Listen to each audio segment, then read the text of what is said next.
Welcome back to the studio, and today we're going to talk about spontaneous prose. Yes, today we're talking about a subject which was very early on my list of videos to make for this channel, and it's this essay by Jack Kerouac called Essentials of Spontaneous Prose, written in 1959, which I feel has a lot in common with Morning Pages, with the notable exception that this is for publication. Right, Kerouac was, well, we'll go into it, we'll pick it apart, and it's quite funny. Look, I printed it out, and I had it. I've spent a period of time looking for the version I've got of this in a book, and I could have made a video just about that. In fact, actually at one point that was what this video was going to be, and I want to leave it in. I want this video to be as spontaneous as possible, as authentic as possible, a bit like my Morning Pages videos. And I don't know what you're like with your system for knowing where books are. Look, just look around me here. That's a fraction of what I've got in this house. And I know I've got this in a book somewhere, unless I've driven myself, that I had many years ago, about 25 years ago. And I have a mental picture of the book. I can see the book. It's obviously, I don't think it's a book. I'm saying that now, I'm contradicting, I'm sort of undermining my argument, aren't I? I'm not sure it was a book by Kerouac. If it was a book of collected pieces. It might have been a book about beat writing, which I think it was. And I had this book, and it was quite influential on me, because in that version, which I can't find, after spending an hour looking for it, and I, in the meantime, gathered together various other Kerouac pieces here. In fact, actually, now I pick up this one by Leroy Jones, I'm thinking it could be in here, actually. I'm just going to quickly look. I don't think it is. There's some great stuff in here by Ed Dorn, Douglas Wolfe, Robert Creeley, etc. But the Kerouac contributions are Seattle Burlesque, City, City, City, and Manhattan Sketches. But it is a book like this. Can I find it now? I found The Book of the Blues by Kerouac in Italian and English. My Italian is not that good, which I loved. And it's around this time. But what's interesting is that Kerouac's ideas of spontaneous prose, and that the Book of the Blues was written in pocket notebooks that you could keep in a shirt pocket, and you could pull it out and write on the hoof. And I've always been a walker. I was traveling a lot. I've talked about this before. I did a lot of my early journaling, but intending to try and publish it when I was backpacking and writing in the travel journey, when you get a rush and a flood of ideas.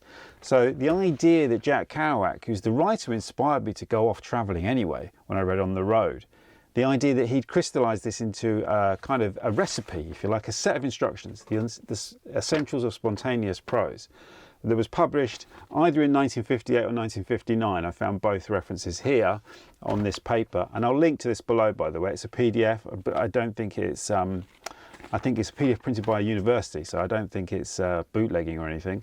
But, or when you look it up online, they do say it's published in 1958 in the Evergreen Review. I'm not going to read the whole thing, but I think there's a lot of stuff in here. If you come to this channel because of Morning Pages, a lot of this is going to resonate with you. Another sort of caveat to add to it, or not caveat, a context, is Kerouac was very influenced by jazz music. The beat generation, right? Beat, be out. Obviously, it had two meanings. One meaning being beat, being poor and down on your luck. The idea of traveling across America, jumping on and off railroad trains, that kind of thing. Hitchhiking, taking to the road. But also, jazz music was a big influence, and also the rhythm, right, of jazz, and the attitude of jazz was a big part, and it's referenced a lot in this essay. I'm just going to pull out some of the bits which really resonated with me anyway, which I think are transferable.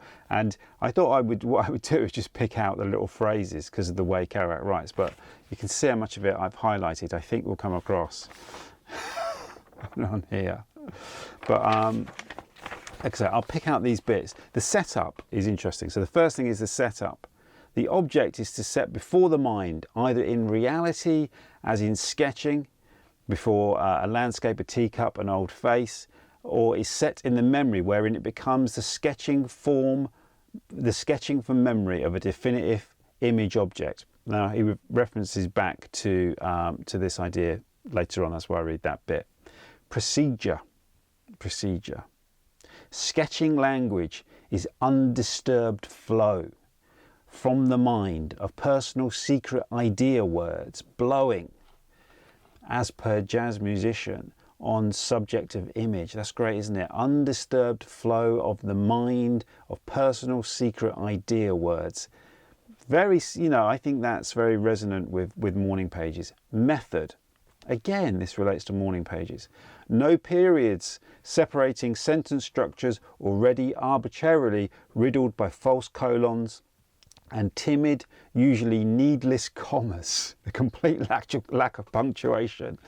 That was that put down, wasn't there, of Kerouac? I can't remember who famously said, this isn't writing, this is typing. But anyway, it's an interesting idea. Scoping. Not selectivity of expression, but following free deviation, association of mind into limitless blow-on subject seas of thought. I love that. Swimming in sea of English with no discipline other than rhythms, rhetorical exaltation, and expostulated statement, like a fist coming down on a table with each complete utterance. Bang. Again, it's fantastic stuff. It's fantastic stuff. And my shopping delivery has just arrived. See, I wanted to get into this spontaneously, knowing that could possibly happen. I love this. Well, I love all of it. But each time I look at the next bit, it just sings to my heart. Write as deeply, fish as far down as you want. Satisfy yourself first. Very important when you're writing, I think. Satisfy yourself first. If you don't satisfy yourself, how are you going to satisfy anybody else? Lost my place. Satisfy yourself first. Then reader cannot fail to receive telepathic shock and meaning excitement. I mean, translate that into your own version if you like, but the idea being that if you satisfy yourselves first, someone else is going to feel that. They're going to feel your joy and pleasure in the words and in the writing, which is certainly what I got from Kerouac. Although he did used to edit very heavily, apparently. Lag in procedure. No pause to think of proper word, but the infantile pile-up of scatological build-up words until satisfaction is gained. Very important. I mean, again, this is all like an expanded idea of writing morning pages, isn't it, in a lot of ways? Don't pause to think of the proper word, just let it come out. There are days, definitely, where I just let it flow out and it's just gibberish and nonsense. I mean, sometimes it's like today, actually, there was something when I finished my morning pages, I was like, I'm going to publish out on my blog, or a version of it. But it's just whatever's there, right? It's not selected, it's the words that come out. Timing, there's an interesting point in the timing one. Shakespearean stress of dramatic need to speak now in own unalterable way or forever hold tongue. I love that. And of course, Shakespeare made up a lot of the words that he used. What percentage is it? I can't remember what percentage it is, but he made up an awful lot of words.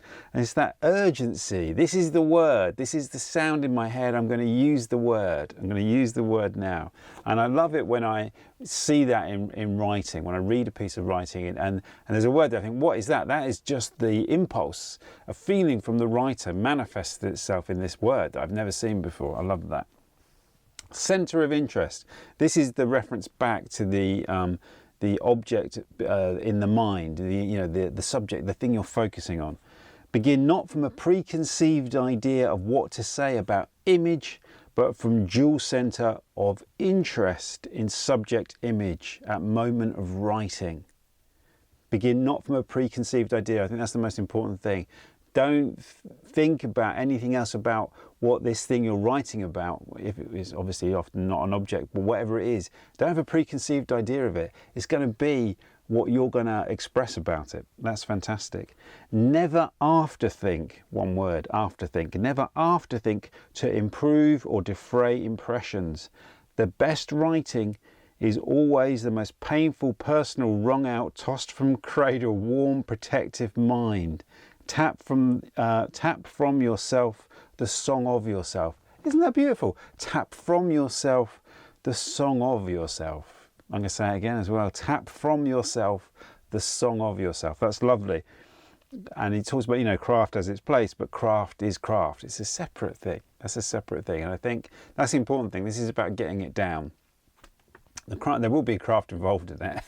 Apparently Kerouac, you know, he famously typed for, what is it, 12 days non-stop the first manuscript draft of On the Road, but then spent 7 years editing that bit, which is the unromantic part of it. This is what I've heard. You know, people don't like that. They love the idea of, no, he wrote it in one blaze. It's like, read that book, it's edited.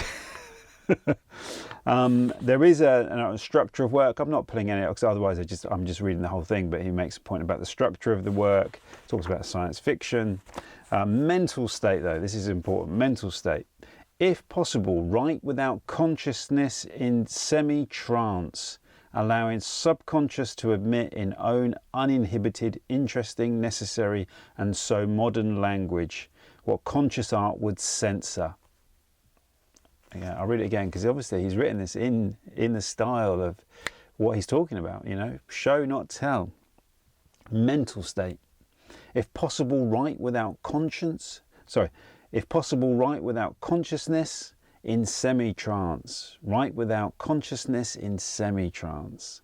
Allowing subconscious to admit in own uninhibited, interesting, necessary, and so modern language what conscious art would censor. I love it. It's so great. And then there's, in this version anyway, of the essentials of spontaneous prose, there's a few things.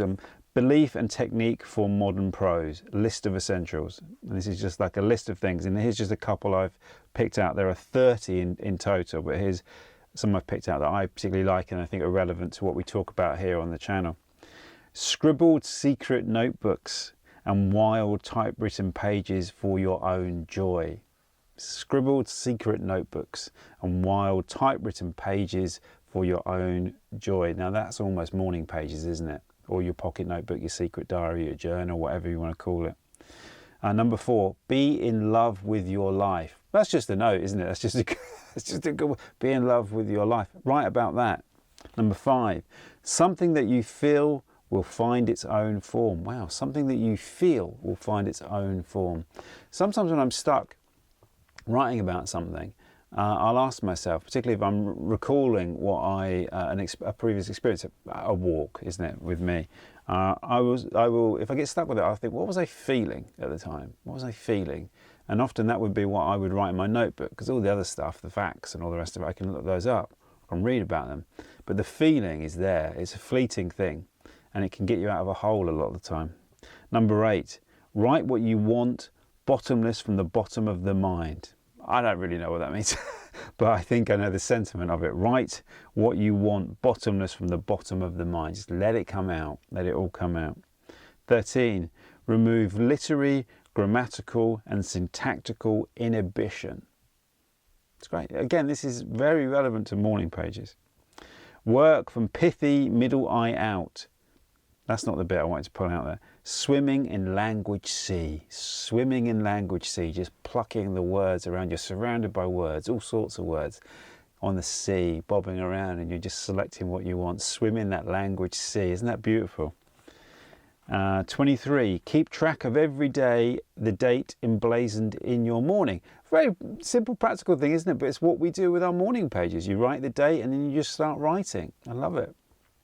And 24, no fear or shame in the dignity of your experience, language and knowledge. No fear or shame in the dignity of your experience, language and knowledge. And all of these are just so relevant to morning pages, so relevant to writing in general. And Jack Kerouac was probably the writer that got me writing. George Orwell was a writer that made me really want to read closely with books. And I was going to make a video today about George Orwell's Why We Write, and I went on the big quest to find the Orwell stuff, which is a lot better classified on the shelf behind me, and I did eventually find it, but that's a different type of essay. Maybe we will talk about that another time. But Kerouac and the freedom with which Kerouac wrote, with which Kerouac lived, certainly in one portion of his life, was a massive inspiration for me as a creative person, just to go out there, have experiences, and then write about them with freedom. And I think that's a really wonderful principle to live by, and certainly to live by as an artist. And like I say, there's so much about this which is consistent with morning pages and what we talk about here, and the creative life. So thank you for joining me on the exploration of the essentials of spontaneous prose by Jack Kerouac, 1959. I've really enjoyed talking about this today. Thanks for coming into the studio. Thanks for joining me. So I hope you have a great week. And as I like to say, I look forward to seeing you on the next page.